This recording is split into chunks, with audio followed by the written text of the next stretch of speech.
Hi friends, ఎలా ఉన్నారు? ఈరోజు మీకు మన ఐఆర్సీటీసీలో రైల్వే టికెట్స్ ఏ విధంగా బుక్ చేసుకోవాలనే విషయాన్ని అయితే ఈరోజు వీడియోలో అయితే చూద్దాం. అంటే మీ అందరికీ జనరల్గా రైల్వే టికెట్స్ ఎలా బుక్ చేసుకోవాలనేది మీకు తెలుసు. కాకపోతే ఇప్పుడు సిఎస్సీలకి అనమాట, సిఎస్సీ ఉన్న విఎల్ఈలకి ఐడీలు అయితే చాలామందికి వచ్చాయి కదా, అవి మనకి కొత్త పోర్టల్కి అయితే మనకి షిఫ్ట్ చేశారండి. ఈ ఐడీలు అన్నీ కూడా మైగ్రేషన్ చేశారనమాట. ఇది B2B పోర్టల్, అంటే సెపరేట్గా అనమాట. అంటే ఓల్డ్ పోర్టల్లో ఇంతకుముందు చేసేవాళ్ళమి, ఆ ఓల్డ్ పోర్టల్లో కాకుండా ఇప్పుడు కొత్త పోర్టల్ అయితే మనకి ఒకటి లాంచ్ అయింది. అది వీడియో కింద డిస్క్రిప్షన్లో లింక్ అయితే ఇస్తానులేండి, అక్కడ నుంచి అయితే మీరు క్లిక్ చేసి ఓపెన్ చేసుకోవచ్చు. అయితే ఈ పోర్టల్లో చాలా డిఫరెంట్గా ఉందన్నమాట, చాలా ఈజీగానే ఉంది. కాకపోతే మనకు ఓల్డ్ పోర్టల్లో అయితే ఈ ఐడితో మనకైతే లాగిన్ అవ్వడానికి అవ్వదు. ఒకవేళ మీకు ఇన్ కేస్ చేసుకోవాలంటే ఖచ్చితంగా మీరు ఈ కొత్త పోర్టల్లోనే చేసుకోవాల్సి ఉంటుంది. అయితే ఇంతకు ముందు మనం సేమ్ ఐడితో మనం ఓల్డ్ పోర్టల్లో మనం లాగిన్ అయ్యేటప్పుడు లాగిన్ అయిన ప్రతిసారి మనకైతే ఓటీపీ రావడం అనేది మీరు చూడవచ్చు. ఓటీపీ వచ్చేది అనమాట మనకి, కానీ ఇప్పుడు ఇందులో డైరెక్ట్గా మనం లాగిన్ అయిపోవచ్చు. ఈ ఓటీపీని తీసుకెళ్ళి మనకు చివరిలో పెట్టారు పేమెంట్ అయిన తర్వాత. అది కూడా మీకు డెమో ప్రాసెస్లో అయితే చూపిస్తాను. ఎవరికైతే సిఎస్సి ఐడి ఉందో వాళ్ళకి ఐఆర్సీటీసీ ఐడి వచ్చి ఉంటుంది ఖచ్చితంగా. వాళ్ళు రిజిస్ట్రేషన్ చేసుకోండి, ఎందుకంటే రిజిస్ట్రేషన్ చేసుకోకపోతే ఆల్రెడీ నేను మన ఛానల్లో ఒక వీడియో అయితే చేశాను, అది ఎంటర్ స్క్రీన్లో ఇస్తాను, అక్కడైతే చూడండి. ఇంతకుముందే చేశాను రిజిస్ట్రేషన్ ఎలా చేసుకోవాలి ఏంటనేది. చాలామందికి ఐడీలు రాలేదని చెప్పేసి గోల్ పెడుతున్నారనమాట. వాళ్ళు ఏంటంటే ఈ సిఎస్సిలో మనకి టికెట్ అనేది రేస్ చేయండి, అంటే వచ్చే వరకు రేస్ చేయండి టికెట్ అనేది 3-4 సార్లు అయితే పెట్టండి, ఏదో ఒక టైంలో మనకైతే ఖచ్చితంగా ఇస్తారు. అది కాకుండా మనకి ఈ డిస్ట్రిక్ట్ మేనేజర్ గారు ఉన్నారు కదా, వాళ్ళ సపోర్ట్ కూడా మనకైతే అవసరం. ఒకసారి వాళ్ళనే కూడా కన్సల్ట్ అయ్యి మనం అడిగినట్లయితే మనకైతే ప్రొవైడ్ చేస్తారనమాట. ఇంతకు ముందు మనం అదే ఓల్డ్ పోర్టల్లో చాలా మంది ఐడీలు రాని వాళ్ళు ఏం చేశారంటే ఫ్రెండ్స్ మీరు షేర్ చేసుకున్నారు చాలా మందికి ఈ ఐడి అనేది. అంటే అప్పుడు ఎవరైనా చేసుకోవచ్చు అనమాట. ఒక ఐడి ఉందనుకోండి, ఎవరైనా చేసుకోవచ్చు, ఫ్రెండ్స్ అది షేర్ చేసుకుంటారు కదా మీరు. అలాంటప్పుడు వాళ్ళ ఒక సిఎస్సి వ్యాలెట్లో అమౌంట్ లేనప్పుడు వేరొక సిఎస్సి వ్యాలెట్ నుంచి అమౌంట్ కట్టడం, అలాగే డెబిట్ కార్డ్ నుంచి కానీ క్రెడిట్ కార్డ్ నుంచి కానీ ఇవన్నీ కూడా మనం డైరెక్ట్గా కట్టేసి మనం చేసుకునే వాళ్ళమే, ఒకవేళ ఐడి రాకపోతే కనుక ఎవరైనా. కానీ ఇప్పుడు అలా కాదనమాట. సిఎస్సి ఐడి ఎవరికి ఉందో వాళ్ళే ఇండివిజువల్గా ఖచ్చితంగా వాళ్ళ వ్యాలెట్ నుంచి మాత్రమే చేయాలి పేమెంట్. అలాగే మనకి ఇందులో క్రెడిట్ కార్డ్ నుంచి కానీ నెట్ బ్యాంకింగ్ నుంచి కానీ డెబిట్ కార్డ్ నుంచి కానీ మనం పేమెంట్ చేయడానికి అయితే లేదనమాట. ఖచ్చితంగా సిఎస్సి వ్యాలెట్ నుంచి అయితేనే మనం కట్టాలి.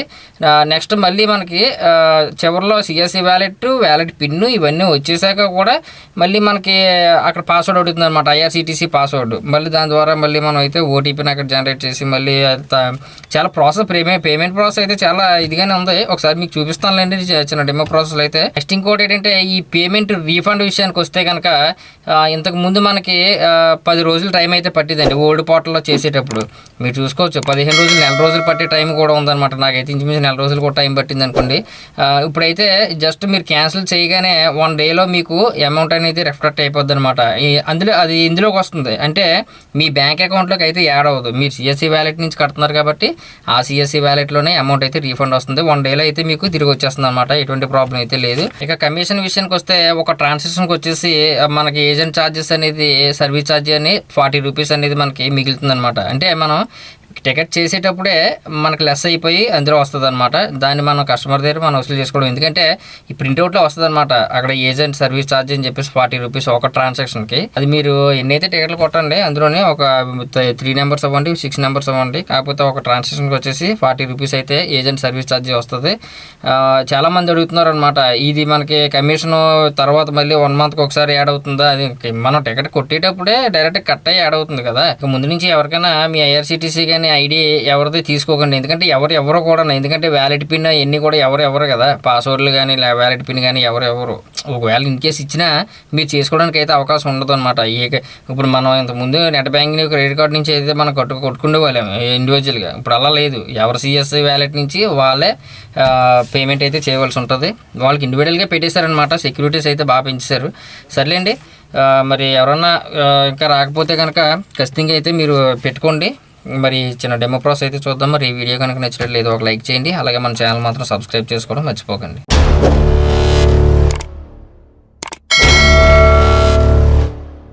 చూడండి, నేను ఫస్ట్ గూగుల్ ఓపెన్ చేసిన వెంటనే ఇక్కడ సిఎస్సి లాగిన్ అని చెప్పేసి కొట్టాను. కింద డిజిటల్ సేవ అని వచ్చింది కదా, దీన్ని అయితే ఒకసారి క్లిక్ చేయండి. ఎందుకంటే మనం సిఎస్సిలో లాగిన్ అవ్వడానికి అనమాట.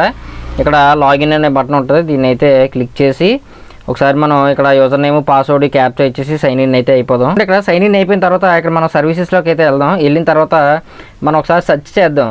ఎందుకంటే ఇలాగ వెళ్ళడం అనేది అలవాటు చేసుకోండి. డైరెక్ట్ లింక్ మీద అయితే ఎవరైనా వెళ్ళిపోతారు. లింక్ మీద క్లిక్ చేసి అలా అయితే అలవాటు చేసుకోకండి. కొద్దిగా నాలెడ్జ్ పెరుగుతుంది, అందుకంటే ఏం కాదు. ఇక్కడ ఐఆర్సిటిసి అని చెప్పేసి టైప్ చేయండి. టైప్ చేస్తే మనకి B2B పోర్టల్ అని చెప్పేసి మనకి కొత్తగా వచ్చిందనమాట. అయితే ఇక్కడ మీరు చూసారు కదా, ఐఆర్సిటీసీ రిజిస్ట్రేషన్ చేసుకోవడానికి ఎవరైనా ఐడి కనుక రాకపోతే ఇందులో రిజిస్ట్రేషన్ చేసుకోండి. ఇక్కడ రిజిస్ట్రేషన్ అని ఉంది కదా, దీన్ని క్లిక్ చేసినట్లయితే మనకి రిజిస్ట్రేషన్ ఫామ్ అయితే మనకి ఈ విధంగా ఓపెన్ అవుతుంది అనమాట. ఇక్కడ న్యూ రిజిస్ట్రేషన్ అని చెప్పేసి ఉంటుంది. ఇక్కడ మీరు డైరెక్ట్గా దీని నుంచి ప్రొసీడ్ అని చెప్పేసి క్లిక్ చేసినట్లయితే నాకు ఆల్రెడీ ఐఆర్సిటీసీ ఐడియా ఉంది కాబట్టి ఇక్కడ ఉందని చెప్పేసి చూపిస్తుంది. ఎవరైనా లేకపోతే రిజిస్టర్ చేసుకోండి. చేసుకున్న తర్వాత మీకు అది ఓకే అవుతుంది. అయితే ఇక్కడ రైల్వే టికెట్స్ బుకింగ్ అని చెప్పేసి అయితే ఉంది కదా, దీన్ని ఒకసారి మనం క్లిక్ చేద్దాం. దీన్ని కనుక మీరు క్లిక్ చేసినట్లయితే మనకి ఓల్డ్ పోర్టల్ ఏదైతే ఉందో దానికి మనకి షిఫ్ట్ అవుతుంది అనమాట. మనకు కావాల్సింది ఇది కాదు కదా. ఇప్పుడు ఐడీలు అన్నీ కూడా మనకి కొత్త పోర్టల్కి అయితే విఐఏ స్పెషల్ అనుకోవచ్చు. కొత్తగా పోర్టల్ అయితే మనకైతే రిలీజ్ చేశారు కదా. ఇక్కడ ఐఆర్సిటీ రిజర్వ్ టికెట్ ఏసీ అని చెప్పేసి ఉంది కదా, దీన్ని అనమాట. ఒకసారి మనం క్లిక్ చేద్దాం. చేసిన తర్వాత మనకి ఈ విధంగా అయితే ఓపెన్ అవుతుంది అనమాట. ఇది కొత్త పోర్టల్ అండి. డైరెక్ట్గానే మనం ఇక్కడ లాగిన్ అని చెప్పేసి మనం అయితే క్లిక్ చేద్దాం. ఇక్కడ టిక్ మార్క్ చేయండి. టిక్ మార్క్ చేసి ప్రొసీడ్ టు లాగిన్ అని చెప్పేసి క్లిక్ చేయండి. క్లిక్ చేసినట్లయితే మనకి ఇక్కడ చూసుకోవచ్చు డైరెక్ట్గా మనకి ఓపెన్ అయిపోతుంది అనమాట. ఎందుకంటే సిఎస్సిలో లాగిన్ అయ్యి మనం ఈ విధంగా చేసుకుంటే డైరెక్ట్గా ఓపెన్ అయిపోద్ది. ఇప్పుడు ఈ పోర్టల్ అనేది చాలా సింపుల్గా ఉందన్నమాట. ఎందుకంటే ఓల్డ్ వెబ్సైట్లో మనకి చాలా కన్ఫ్యూజ్గా ఉండేది. ఇక్కడ మామూలుగా మనం పిఎన్ఆర్ స్టేటస్ కూడా ఇక్కడ టిక్ మార్క్ చేసి మనం అయితే ఇక్కడ పిఎన్ఆర్ నెంబర్ అనేది కొట్టి ఇక్కడైతే స్టేటస్ చూసుకోవచ్చు. అలాగే టికెట్ క్యాన్సిల్ చేసుకోవడానికి మనకి ఎక్కడే ఇచ్చారు. అలాగే బుక్ హిస్టరీ అంటే మనం ఏదైతే మనం బుక్ చేసామో ఆ హిస్టరీ మొత్తం చూసుకోవడానికి లాస్ట్ ట్రాన్సాక్షన్ ఏం చేస్తాం అనేది ఇక్కడ డైరెక్ట్గా మనకి ఎక్కడే కనిపించిపోతాయి అనమాట. ప్రింట్ టికెట్ అని ఉంది కదా, ఇది డైరెక్ట్గా మనం ఎక్కడి నుంచి ప్రింట్ అయితే తీసుకోవచ్చు అనమాట. మనకి ఇది క్లిక్ చేస్తే మనం ఎన్ని టికెట్స్ బుక్ చేసామో అన్ని టికెట్స్కి కూడా మనకైతే వస్తుంది. దీని మీద పిఎన్ఆర్ మీద మనం క్లిక్ చేసినట్లయితే డైరెక్ట్గా మనకి టికెట్ అనేది వచ్చేస్తుంది అనమాట. దీన్ని మనం ప్రింట్అవుట్ అయితే తీసుకోవచ్చు. డైరెక్ట్గా మన క్యూఆర్ కోడ్ తోటి మొత్తం అంతా కూడా వచ్చేస్తుంది ఇక్కడ నుంచి. అయితే మనం ఒకసారి మళ్ళీ హోమ్ పేజ్లోకి అయితే వెళ్ళిపోదాం. మళ్ళీ టికెట్ క్యాన్సిల్ చేసుకోవడం అనేది మీకు ఆటోమేటిక్గా తెలిసే ఉంటుంది. చూసుకోండి, ఇక్కడ రీఫండ్ విషయం కూడా మనకైతే చూడవచ్చు. నాకు ఇక్కడ 193, 162 రీఫండ్ అనేది వచ్చిందనమాట. ఇంతకుముందు మనకి ఓల్డ్ పోర్టల్లో రీఫండ్ రావడానికి ఇంచుమించు వారం రోజులు టైం అయితే పట్టేది. ఇదైతే 1 డేలో అయితే మనకి వచ్చేస్తుంది కాబట్టి మనకి ఇంకా మంచిదనమాట. అయితే మళ్ళీ ఒకసారి హోమ్ పేజ్కి అయితే వెళ్ళిపోదాం. ఒకసారి మనం ఈ టికెట్ ఏ విధంగా మనం బుక్ చేస్తే ఏ విధంగా మనకి ఉంటుంది ఈ ప్రాసెస్ అనేది ఒకసారి చూద్దాం. ఇక్కడ నేను ఏదోటి నేనైతే టైప్ చేస్తున్నాను. ఇక్కడైతే విశాఖపట్నం టు సికింద్రాబాద్ అని చెప్పేసి ఏదో టైప్ చేశాను. టైప్ చేసిన తర్వాత ఇక్కడ సర్చ్ ట్రైన్ అని ఉంటుంది, దాన్ని అయితే క్లిక్ చేయండి. క్లిక్ చేసిన తర్వాత ఇక్కడ డైరెక్ట్గా మీకు చెక్ అవైలబిలిటీ అవన్నీ మొత్తం మీకు డైరెక్ట్గా కనిపించిపోద్ది. ఎందుకంటే మనకి ఇక్కడ డైరెక్ట్ దీని మీద క్లిక్ చేసాం అనుకోండి, ఇక్కడే మనకి డైరెక్ట్ తెలిసిపోతూ ఉంటుంది అనమాట. ఇక్కడ అవైలబుల్ ఉన్నాయో లేదో చూసుకోండి. ఇవన్నీ ట్రైన్సే అనమాట. ఇవన్నీ కూడా మీకు ఏది కావాలంటే అది మనం డైరెక్ట్గా ఇక్కడైతే క్లిక్ చేస్తే మనకి తెలుస్తూ ఉంటుంది అనమాట. కింద మీరు చూసుకోవచ్చు. ఇక్కడ ఇంకా మీకు first year, second year, third year, అలాగే స్లీపరు, అలాగే సెకండ్ సిట్టింగ్ ఇవన్నీ కూడా అవైలబిలిటీ ఉన్నాయో లేదో ఇక్కడే డైరెక్ట్గా మనకైతే చూపించేస్తూ ఉంటుంది అనమాట.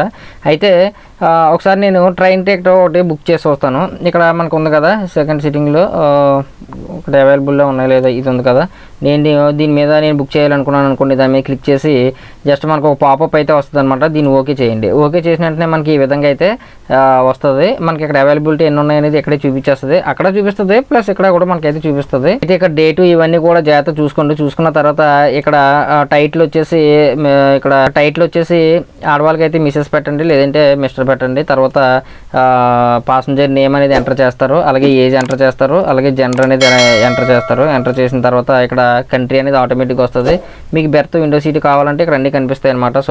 సైడ్ సైడ్ బెర్త్ ఇవన్నీ కూడా ఇక్కడ ఇచ్చిన తర్వాత మనం ఏం చేయాలంటే, మనం ఇంతకుముందు డైరెక్ట్గా వెళ్ళిపోయే వాళ్ళమే, కానీ ఇక్కడ యాడ్ పాసెంజర్ అని ఉంది కదా, దీన్ని అయితే మనం ఒకసారి క్లిక్ చేయాలి. క్లిక్ చేసినట్లయితే మనకి ఈ పాసెంజర్ డీటెయిల్స్ అనేది ఇక్కడ యాడ్ అవుతుంది అనమాట. కావాలంటే మనకి ఇక్కడ ఇంటూ మార్క్ ఉంది కదా, దీన్ని డిలీట్ చేసుకోవచ్చు. అలాగే ఎంతమందిని అయితే అంతమందిని కూడా యాడ్ చేయాలి. ఇక్కడ మీకు తెలుసు కదా, ఎట్ ఏ టైం 6 అయితే మనం యాడ్ చేసుకోవచ్చు.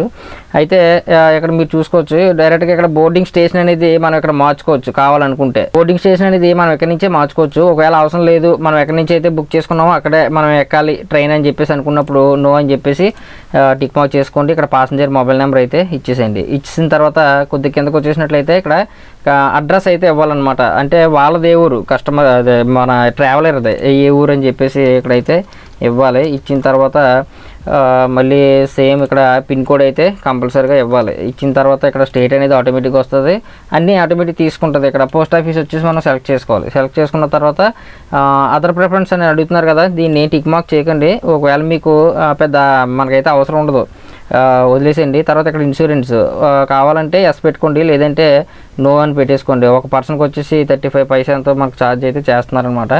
అయితే ఇక్కడ లాస్ట్లో కంటిన్యూ అనే బటన్ అయితే ఉంటుంది, దీన్ని అయితే ఒకసారి మీరు క్లిక్ చేయండి. క్లిక్ చేసినట్టయితే మనకి ఈ విధంగా అయితే చూపిస్తుంది అనమాట. పాసెంజర్ డీటెయిల్స్ ఇవన్నీ కూడా మళ్ళీ కరెక్ట్గా ఒకసారి ఉన్నాయో లేదని చూసుకోండి. మీకు టికెట్ ఛార్జెస్ ఎంత, అలాగే ఏజెంట్ సర్వీస్ ఛార్జ్ ఎంత అనేది మొత్తం అంతా ఇక్కడ కనిపిస్తూ ఉంటుంది అనమాట. మీకు ఇక్కడ చూసుకున్నట్లయితే రైట్ సైడ్లో ఒక్కొక్క దానికి మీకు 20 రూపీస్ అయితే వస్తుంది, ఒక్కొక్క దానికి 40 రూపీస్ అయితే వస్తుంది. ఏసీ బుక్ చేసినప్పుడు 40 రూపీస్ అయితే మనకి ఇక్కడ కమిషన్ అయితే మనకి వస్తుంది. మీరైతే ఇక్కడ చూసుకోవచ్చు జాగ్రత్తగా. అయితే నేను ఇక్కడ పే అని చెప్పేసి నేనైతే ఒకసారి క్లిక్ చేస్తున్నాను. క్లిక్ చేసిన తర్వాత మీరు చూసుకోవచ్చు, వెంటనే మనకి నెక్స్ట్ పేజ్కి అయితే ఈ విధంగా వెళ్తుంది అనమాట. మనకి ఇక్కడ సిఎస్సి పాస్వర్డ్ అలాగే మీ వ్యాలెట్ పిన్ ఉంటుంది కదా, ఆ రెండు కూడా ఇచ్చేసి మీరు పే అని చెప్పేసి క్లిక్ చేయండి. క్లిక్ చేసినట్లయితే మనకి రీడైరెక్ట్ అయ్యి మనకి ఐఆర్సిటీసీ అథెంటికేషన్లోకి అయితే మనకు తీసుకెళ్తుంది అనమాట. ఇక్కడ మీరు చూసుకోవచ్చు, పాస్వర్డ్ అనేది సిఎస్సి పాస్వర్డ్ అనుకుంటారు ఇక్కడ, అది కాదండి. మీకు డైరెక్ట్గా ఐఆర్సిటీసీ పాస్వర్డ్ ఉంటుంది అనమాట, అది మీరు ఇక్కడ టైప్ చేయాలి. తర్వాత మీ మొబైల్కి ఓటీపీ వస్తుంది అనమాట. ఆ ఓటీపీని ఎంటర్ చేసి ఇక్కడ ఉన్న క్యాప్చర్ని ఎంటర్ చేసి ఇక్కడ సబ్మిట్ అని చేయండి. ఒకవేళ రాంగ్ ఇచ్చితే కనుక ఇక్కడ నో క్రెడెన్షియల్ అని చెప్పేసి వస్తుంది అనమాట. మీరు జాగ్రత్త చూసుకోవచ్చు, అక్కడైతే కరెక్ట్గా మీరు టైప్ చేయండి. మాకు అక్కడ టైం ఇస్తారనమాట, ఆ టైం లోపలనే మీరైతే చేయాలి, లేదంటే ఫెయిల్ అయిపోతుంది. మళ్ళీ రీఫండ్ రావడానికి 1 డే అయితే టైం పడుతుంది. నేను ఇక్కడ కరెక్ట్గా ఇచ్చి నేనైతే సబ్మిట్ చేస్తున్నాను. సబ్మిట్ చేసిన వెంటనే మనకి ఈ విధంగా ప్రింట్అవుట్ వచ్చేస్తుంది. నెక్స్ట్ ఇంకా ఏముండదు అనమాట. ఇక డైరెక్ట్గా మీకు ప్రింట్ అనేది ఆప్షన్ అయితే మనకి ఎనేబుల్ అవుతుంది. డైరెక్ట్ క్యూఆర్ కోడ్ స్కాన్ చేసి కూడా మనం డీటెయిల్స్ అనేది తెలుసుకోవచ్చు. అయితే పైన మీకు ప్రింట్ సింబల్ అనేది ఉంటుంది అనమాట. ఇక్కడ నుంచి మీరు డైరెక్ట్గా క్యాన్సిల్ కూడా చేసుకోవాలనుకుంటే ఆ ప్రింట్ అయితే ఇక్కడ నుంచి డైరెక్ట్ తీసుకొని మీరైతే ఇచ్చేసుకోవచ్చు. అదనమాట. ఈ విధంగా అయితే మీరు చేసుకోండి. చాలా సింపుల్గానే ఉంది కదా మీరు చూసుకున్నట్లయితే. కాబట్టి ఎవరన్నా చేస్తే కనుక ఇప్పుడు ఐఆర్సిటీసీ ఐడి అనేది రాకపోతే ఖచ్చితంగా టికెట్ అనేది రేస్ చేయండి, మన సిఎస్సిలో ఖచ్చితంగా అయితే వస్తుంది. అదండి మరి ఈ వీడియో. మరి ఈ వీడియో కనుక నచ్చినట్లయితే ఒక లైక్ చేయండి, అలాగే మన ఛానల్ మాత్రం సబ్స్క్రైబ్ చేసుకోవడం మర్చిపోకండి.